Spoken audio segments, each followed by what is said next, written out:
the year I graduated. The national movement to send educated youth to the countryside was in full swing. To help her best friend's younger brother stay in the city, my fiancée sent me away to the countryside for 7 years. And when I came back, she actually proposed to me in front of everyone. The crowd erupted into cheers. They all assumed I would surely say yes. After all, I was the one who had boldly confessed to Evelyn and pursued her relentlessly, winning over the coldest and most elegant goddess of University A. But they all seemed to forget, back then, Evelyn had chosen another man, letting him take the city job that was meant for me, and made me go to the countryside in his place. She even slandered my parents' morals to threaten me. In the end, she forced me to leave for the countryside and stay there for 7 years. Now that I'm back, her best friend told me, after you went to the countryside, Miss Moo used all her connections to make sure you lived a bit more comfortably out there. She never got married all these years. She's been waiting for you the whole time. Chapter 1. As I listened to Autumn sitting beside me ramble on and on, I couldn't help but frown. She kept telling me how much Evelyn had done for me.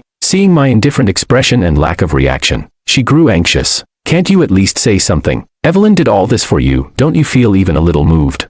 Her shrill tone drew the attention of our classmates. Their eyes turned toward me, some curious, some disdainful. It had been 7 years since I last heard Evelyn's name. To me, that name felt almost foreign now, as if it belonged to a different lifetime. Even the passion I once had for her had nearly been washed away by time. 7 years ago, I boarded the train to the countryside alone, carrying only my luggage. So aside from my family, almost no one knew I had ever been married. That's why I couldn't tell if what Autumn said about Evelyn came from her own desire to inform me, or if someone had asked her to say it. Maybe it was on purpose, to let me know what Evelyn had supposedly done for me all these years. That thought made me frown again. Whatever happened between Evelyn Moo and me, that was just childishness back then. Let's not bring it up anymore. I waved my hand, showing not even a trace of nostalgia. Everyone around me stared in shock. Even the noisy class reunion fell silent. You could hear a pin drop. Evelyn and I were childhood friends. At some point, my feelings for her changed from friendship to something deeper, something possessive. As the only boy in the family, I grew up pampered, full of confidence and pride. Back then, I believed that as long as I had the courage to chase after what I wanted, I could always get it. So I pursued Evelyn passionately. I invited her to dinner, asked her out to the movies. When her mother fell ill, I even begged my parents to use their connections to find the best doctor for her surgery. While she was caring for her mother, I made sure she had 3 meals a day. Whenever another boy showed interest in her, I'd step in right away and make it clear, this flower was already taken. Even when she dreamed of becoming a teacher, it was my father who helped her get a smoother path into the school system. Eventually, after all my efforts, I won her over. The once cold and distant Miss Moo began to gently remind me to dress warmly, cared for me when I was sick or upset, and comforted me when I needed it. She even tolerated my little moods and occasionally acted cute with me. When people called me shameless or a simp, she'd stand in front of me and defend me with unwavering loyalty. She would take the initiative to invite me to cultural performances during her vacations and proudly introduced me to her friends. I once thought we'd keep walking hand in hand like that forever, until 3 months before another round of countryside assignments. Jordan suddenly reappeared. He was a boy Evelyn had known in middle school, a beam of light in her heart.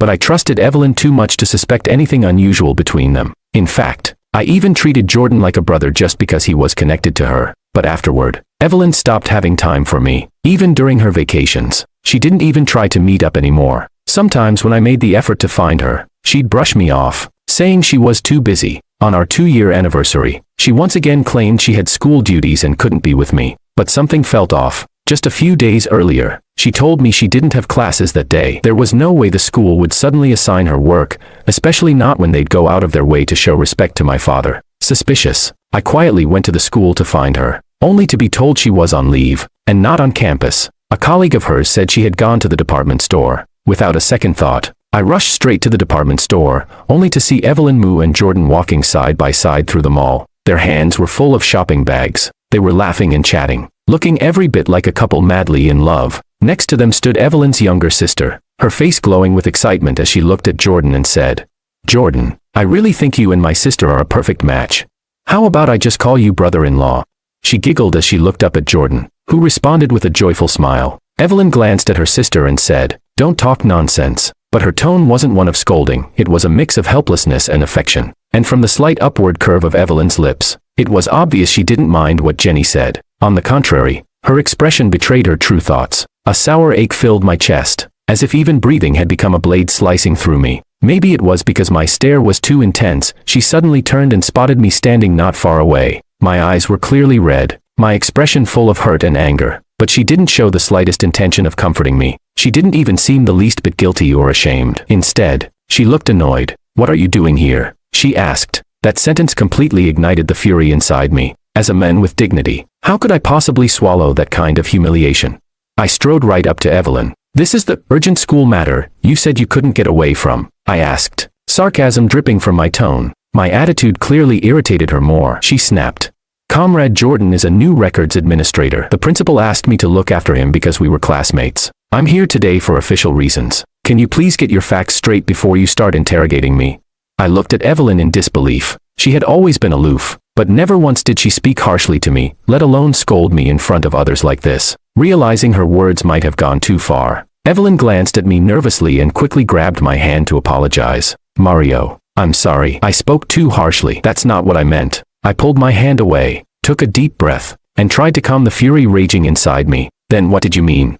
If you were busy today, you could have just told me. There was no need to lie." I was still angry, but Evelyn reached out again and held my hand tightly in her soft fingers. "I didn't lie to you. I really did come here on a last-minute request from the principal. And also, I wanted to pick out a gift for you, since I haven't had much time for you lately." Her words sent a wave of warmth through me again. It felt like I mattered to her. But then I remembered what Jenny had said earlier, and the bitterness returned. Then why did Jenny call him brother-in-law? I turned my gaze to Jenny. Just moments ago, she had clung to Jordan with a face full of admiration and hope. Now, her expression had turned sour, as if I'd stolen something precious from her. She looked at me with thinly veiled contempt. Evelyn's eyes followed mine to Jenny and she sighed helplessly. "That little brat just says whatever comes to her mind. Of course she knows who her real brother-in-law is. Once I'm done with things here, I'll go home and cook something nice for you, okay?" She was a great cook, just rarely had the time to do it. She was always so busy. At that moment, the anger I still held in my chest was nearly worn away by her soft tone and gentle words. I was just about to nod and forgive her when Jordan jogged over to me in 3 quick strides. "Mario, I'm really sorry," he said. "I just started working at the school, and the principal was worried I wouldn't adapt well. So he asked Evelyn to help me buy a few things. If it really bothers you, I can ask the principal to assign someone else." As he spoke, he lowered his head, his eyes turning red, and even wiped the corners of his eyes. Immediately, Jenny, who had been standing quietly nearby, exploded. "Why do you like bullying people so much? It was bad enough when you bullied my sister, now you're picking on Jordan too. What kind of terrible man are you?" She blurted it out without holding back, pointing at me and scolding me in front of everyone. I was stunned. After all, I had always tried to be kind to her because I loved Evelyn. I extended that affection to Jenny too, doing my best to give her whatever she wanted. I never expected that deep down, this was how she saw me. Evelyn then let go of my hand and walked over to Jordan. She comforted him softly and even reached out to ruffle his hair. In just a few gentle words, she had soothed the weeping Jordan with ease. Watching this scene, my heart filled with bitterness and sorrow. That night, Evelyn did indeed buy groceries and cook me a nice meal, but I couldn't enjoy it at all. Instead, I felt suffocated and miserable, because even though she was physically by my side, serving me food and making dinner, her words kept circling back to Jordan. Jordan was my classmate in middle school. He helped me a lot with my studies back then. I had to take care of my sister, go to school, and also look after my mother at home. He supported me through all of it, so I just want to repay him a little. You know, my heart belongs to you. She held my hand and looked at me sincerely as she made this promise. Facing those earnest eyes, my anger slowly melted away. Thinking of all we'd been through, I could only sigh and nod. I decided to let it go. Then Evelyn brought out a small box. Inside was a merit medal. I made a breakthrough in my research. The school applied for this award for me, and I want to use it as a symbol of our love. Today marks our 2-year anniversary. I hope there will be many more to come, and that we'll have a long and beautiful future together. As she spoke, she pushed the medal toward me. My heart warmed. Her words touched me. I finally accepted the medal and said, "Mm." Then I pulled her into my arms and kissed her forehead. The unease and resentment inside me slowly faded with her tenderness. But I never expected that this moment of warmth would be so fleeting. From that day on, she began spending even more time with Jordan. Commuting together was one thing, but now she even took him to the department store on weekends. They moved closely, acted intimately. It was as if they were the real couple. Soon, rumors began spreading in our community compound that Evelyn and I had broken up, that she had dumped me. Before I could even trace the origin of those rumors,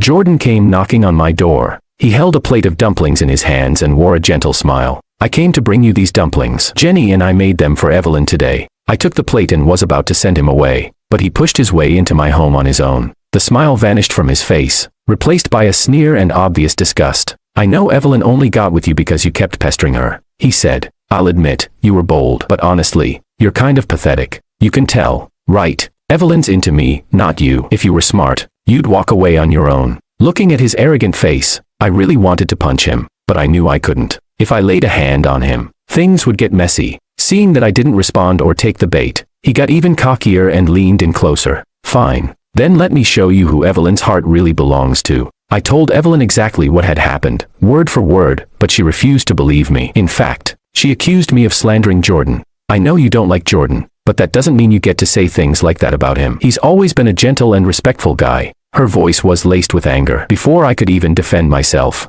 she continued, I always thought you had a bit of a temper, but at least you had good character. I didn't expect you to stoop this low. I'm so disappointed in you. Her words were like a thorn, stabbing deep into my chest. I couldn't believe these things were coming from the mouth of the woman I loved, my fiancée. Chapter 2. I watched her walk away so decisively, and all I felt inside was a wave of cold. You're saying my character is lacking, that I disappointed you. Maybe she didn't know how to respond to my question right away. After a brief silence, she finally said, I'll talk to the principal. From now on, I won't have any more contact with Jordan. I'm also going to be very busy with my research lately, so we probably won't be able to see each other for a while. You should take this time to reflect on what you did wrong. After saying that, she turned and walked off. It made me start to question everything. Should I really be with this person? After all this time and all the sincerity I gave, what did I actually get in return? I was furious, so I stopped talking to her. Silent treatment. And sure enough, she was busy. At least, she never showed up in front of me again. Even when I ran into her at the department store a month later, she pretended not to see me at all, like I was a complete stranger. I used to think one of us would eventually give in first, but instead of an apology, what I got was the official notice. I was being sent to the countryside. I had grown up as the treasured only son in my family. I had just graduated, and my parents had already pulled strings to line up a job for me. But when the list of those assigned to rural development came out, my name was on it. I couldn't believe it. So I went straight to Evelyn. She was in charge of registering the names for the countryside assignment. There was no way she didn't know about this. At the time, she was chatting and laughing with Jordan. They looked just like a couple. Standing nearby were a few others. I recognized them as Evelyn's friends, including Autumn. The moment I walked in, all the laughter and joy in the room vanished. The atmosphere froze, as if none of it had ever happened. Evelyn, I need an explanation. I stared at her, calm on the surface, but my eyes carried deep disappointment. She looked at me, frowning slightly, then let out a sigh. I knew you'd come to me about this. Every family is expected to actively support the rural assignment program. That's not news to you, is it? Of course I knew. I nodded. Then you knew I was on the list, right? Why is my name there, but not his?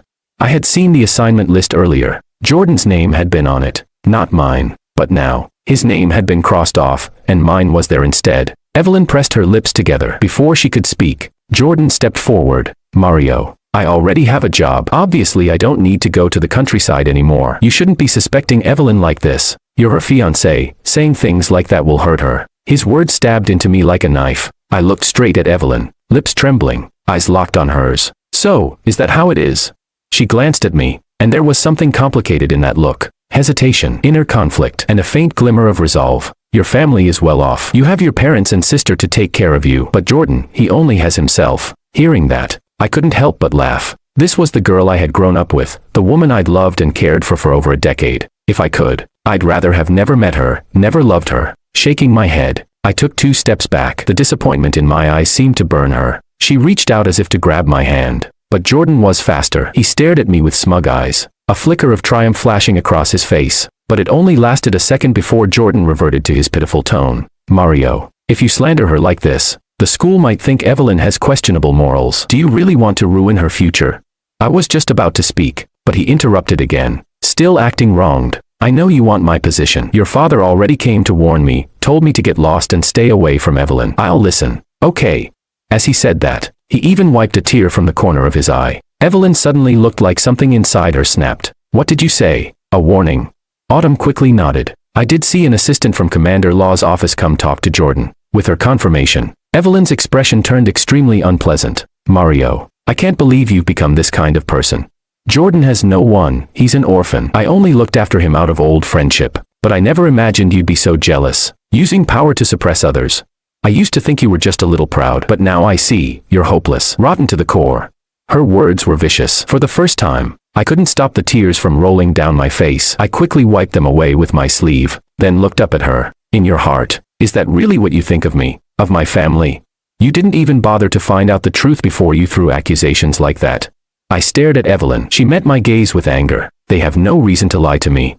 The moment she said that, I felt a stabbing pain in my chest. Autumn and the others started whispering among themselves. Their eyes were filled with even more contempt and disgust as they looked at me. If you don't want to go to the countryside, I have evidence that Commander Law abused his power to get you out of it. Evelyn snapped. The moment those words left her mouth, I knew there was no longer any future between us. To protect Jordan, she was willing to hurt my family. I left her with one sentence, I'll go, and resolutely boarded the train to the countryside. Before I left, I asked my sister to return the medal Evelyn had given me. That was the end of our 20-something years of history together. Coming back to the present, I looked at Autumn in front of me and said, sorry, everything's in the past now. We should look ahead. Seeing that I was about to leave, Autumn quickly called out, Mario, I know you're angry, but don't you think Evelyn deserves a chance to explain? I frowned. What's there to explain about the past? Besides, I'm married now. In that instant, the entire room fell silent. Everyone stared at me. Even Autumn looked at me in disbelief. What did you say? You're married? How could you be married? You were so in love with Evelyn. After she spoke, others joined in, clearly not believing me and agreeing with her. Mario, married? No way. He used to chase after Evelyn like a dog. Exactly. A guy that desperate and clingy, who would like him. He was meant to marry Evelyn, not ruin someone else's life. And someone who was that obsessed, how could he just stop loving her like flipping a switch? I don't believe it. He's clearly just being stubborn, pretending he's married. One bitter and malicious comment after another. But I acted like I hadn't heard a thing. I just looked calmly at Autumn. Do you also think I'm lying? She froze for a second, wanting to say something, but in the end, she just shook her head. To be honest, I probably shouldn't be getting involved in this, but I just feel like Evelyn gave so much for you. The least you could do is see her. No matter how it ends between you two, you should at least have a proper conversation. Her voice softened a lot as she said that, but I could see the disbelief in her eyes. After all, I had once chased after Evelyn with everything I had, willing to give her my entire world. Even a man's most basic dignity and pride. But even a love that fervent was ultimately extinguished. As of now, I'm already married. Whether they believed me or not, I knew that even if I explained, they wouldn't believe me anyway. People only want to see what they choose to believe. I remembered I'd promised my daughter I'd be home early to celebrate her birthday, so I had no interest in staying any longer. I stood up, ready to leave, but Autumn blocked my way. You're already here. Can't you wait just a little longer? Evelyn is already on her way. Just as I was about to speak, the door to the private room opened, and Evelyn walked in, slightly out of breath. She was now dressed in a formal professional outfit, with gold-rimmed glasses perched on her nose, behind the lenses. Her already cold eyes seemed even more distant and alluring. She exuded a kind of refined indifference that made people feel they could only admire her from afar. But the moment her eyes landed on me, all that coldness vanished, replaced by a wave of tenderness. She quickly approached, forcing a stiff, awkward smile onto her face, a dry, uncertain smile. Mario, it's been a long time. A faint blush crept onto her cheeks, and her gaze held a quiet hope. I nodded politely in return. Evelyn, long time indeed, but not good. Her smile froze on her face, a flicker of sadness crossed her eyes, and her whole demeanor was enveloped in melancholy. Mario, are you still mad at me? Why are you treating me like a stranger? That's not how it's supposed to be between us, is it?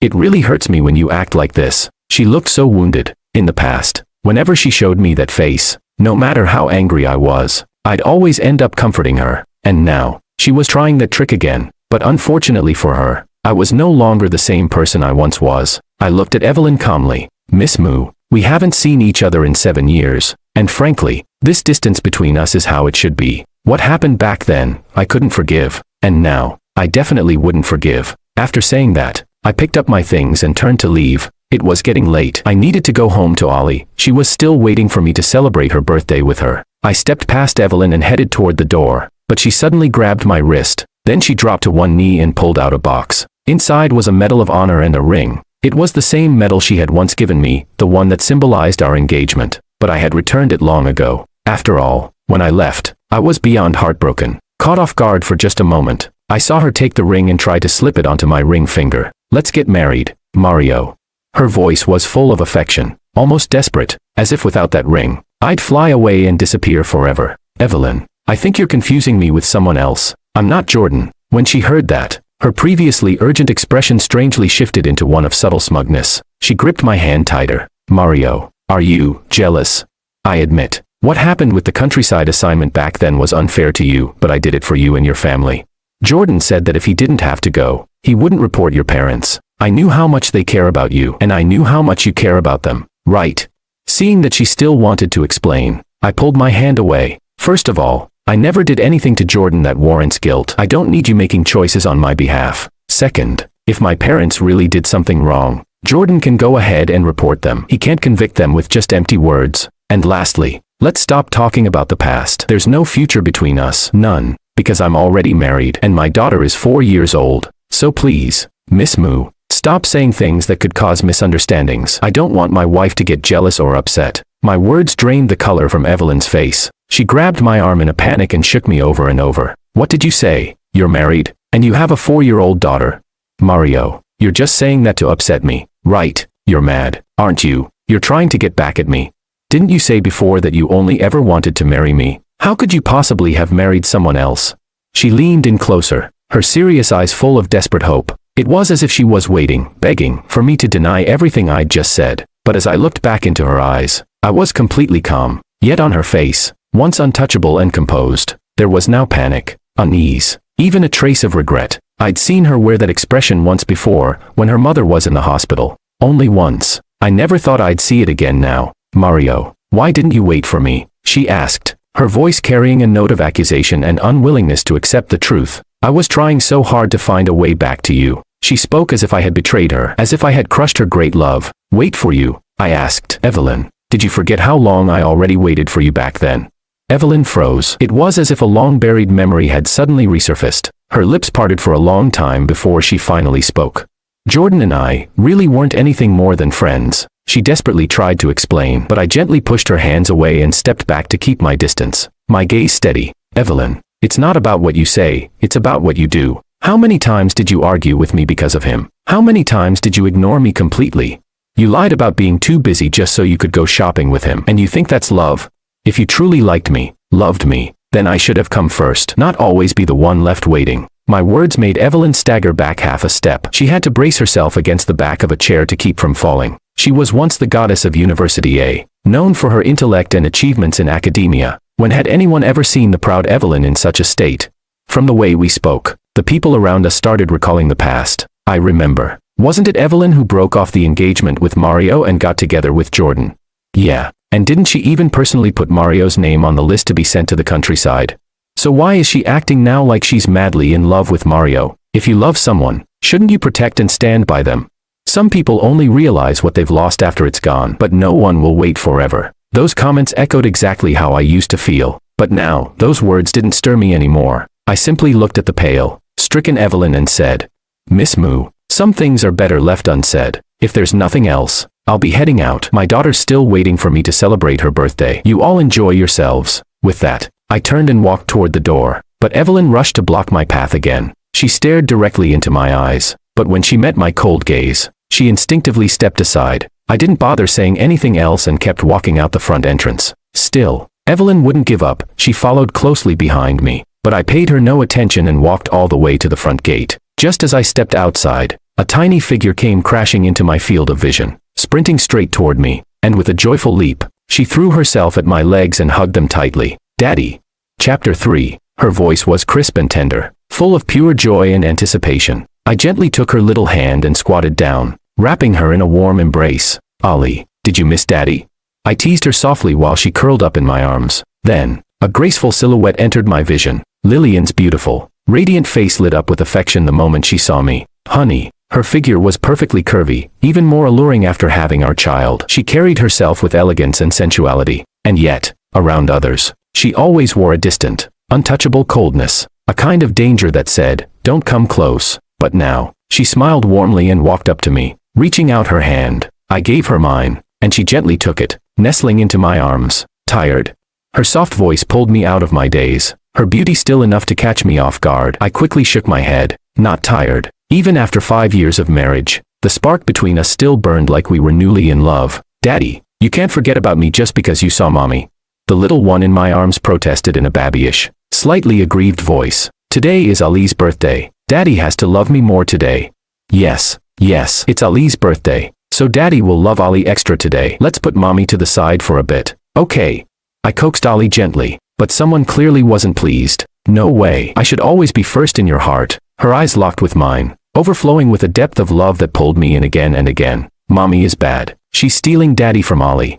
Ali squirmed in my arms in protest. Lillian chuckled lightly and squeezed my hand. Are you cold? Ali didn't see you at home and insisted on coming to find you. That's why I brought her. The restaurant is booked. I thought it'd be just about time to come pick you up. I nodded with a smile. Yeah, perfect timing. Lillian smiled back and linked her arm through mine, ready to walk to the reserved restaurant. But just as we took 2 steps, a voice, shaky and full of unwillingness, called out from behind. Mario. Evelyn looked frail and worn down. Her eyes were heavy with sadness as she stared at me. Lillian and I turned to look at her together. I frowned slightly. What is it? Miss Moo, is there something else you need?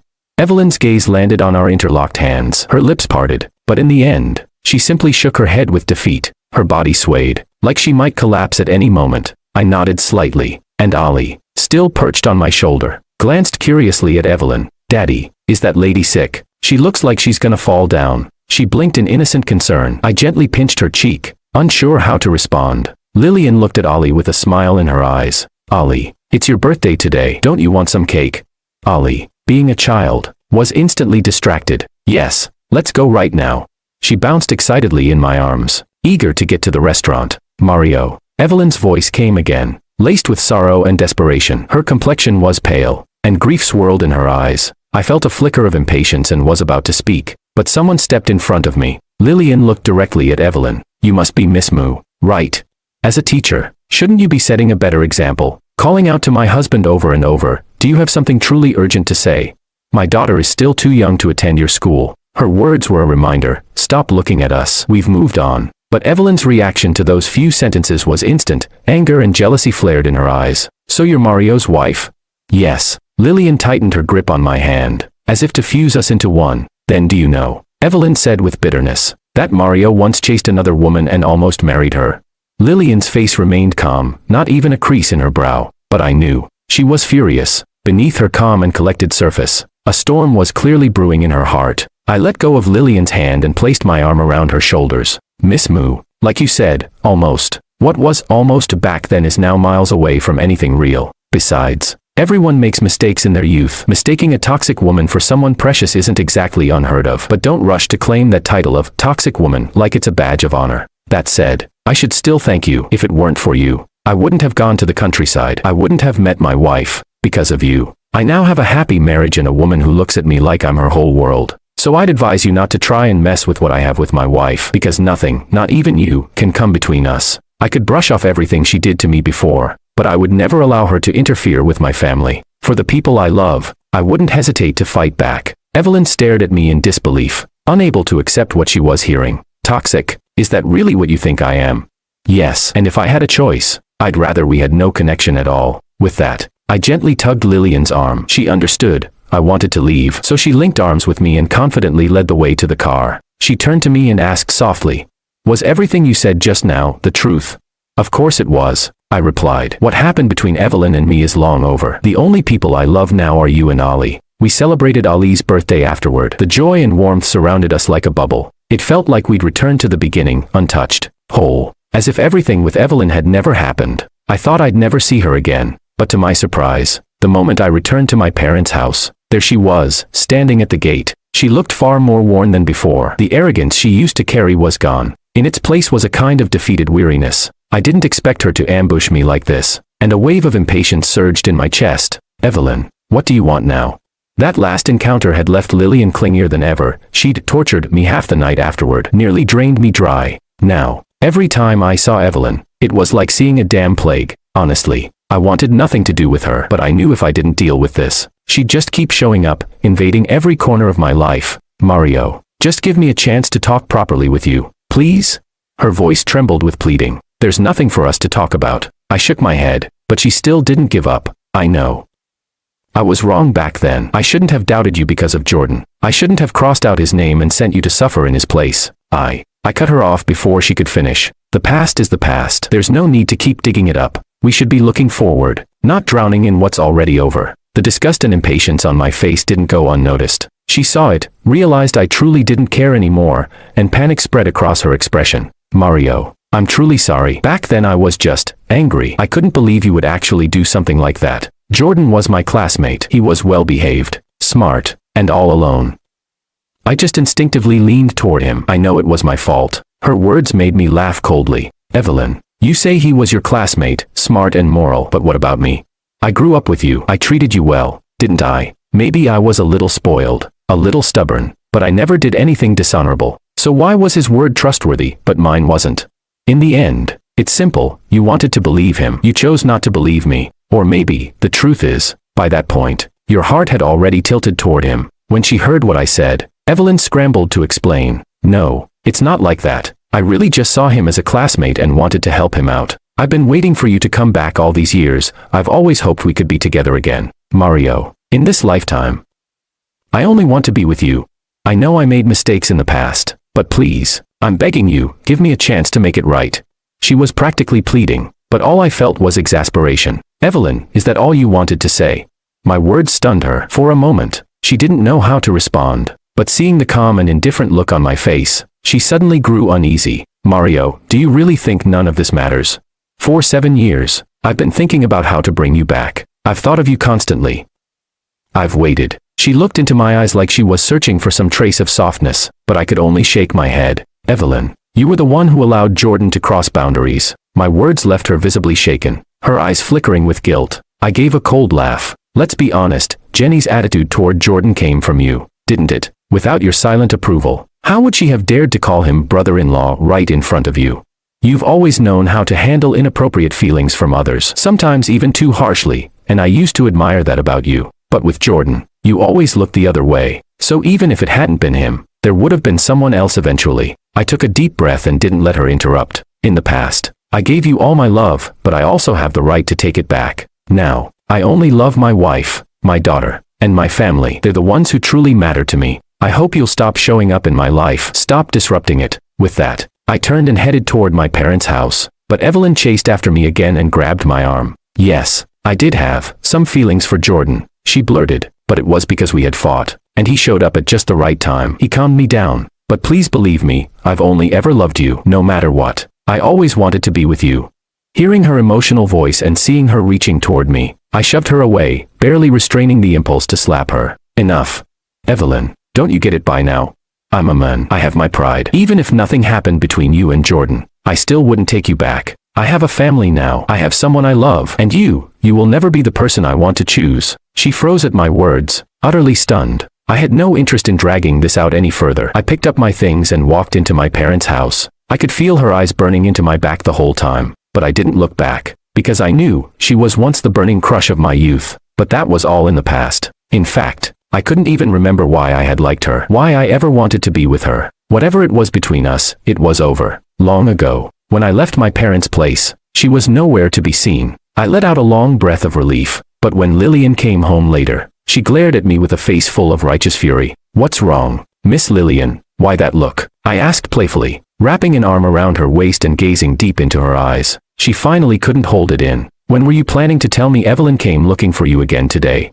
Ah, so that's why she was mad. I gave her a deliberately serious nod. She waited for me at the compound gate today. What did she want this time? She asked through gritted teeth, eyes blazing like she wanted to tear Evelyn limb from limb. I couldn't help but tease her. She said she still wants to be with me. Even if I'm married, even if I have a kid, as long as I agree, she'll give up everything. Give up everything? Lillian snapped. If I don't tear her face off, she clearly doesn't know the meaning of everything. She looked ready to storm out, and I quickly wrapped my arms around her from behind. I'm teasing you. The moment I said that, the world spun, and the next thing I knew, she was sitting on top of me. You dare lie to me?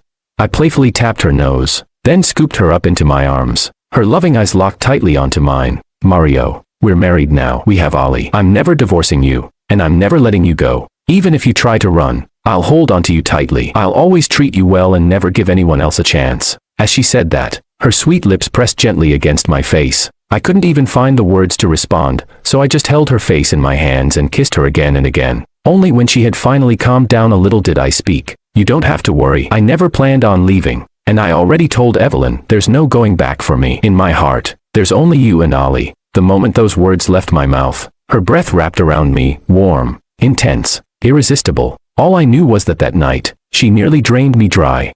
After that, Evelyn really did vanish from my life. She was reassigned to a different city. Whether she requested the transfer herself or someone else pulled strings behind the scenes, I never found out. But to me, either way, it was a good thing. As long as it brought peace to my wife's heart, as long as it made her happy, I had no objections. One year, during the spring festival, I happened to run into Evelyn outside my parents' house. She had grown much thinner. We only exchanged a brief glance, and then, as if by silent agreement, turned away from each other. I knew then, whatever story we once had, it was long over. All I wanted now was to cherish the people by my side, and protect this family I'd built with everything I had.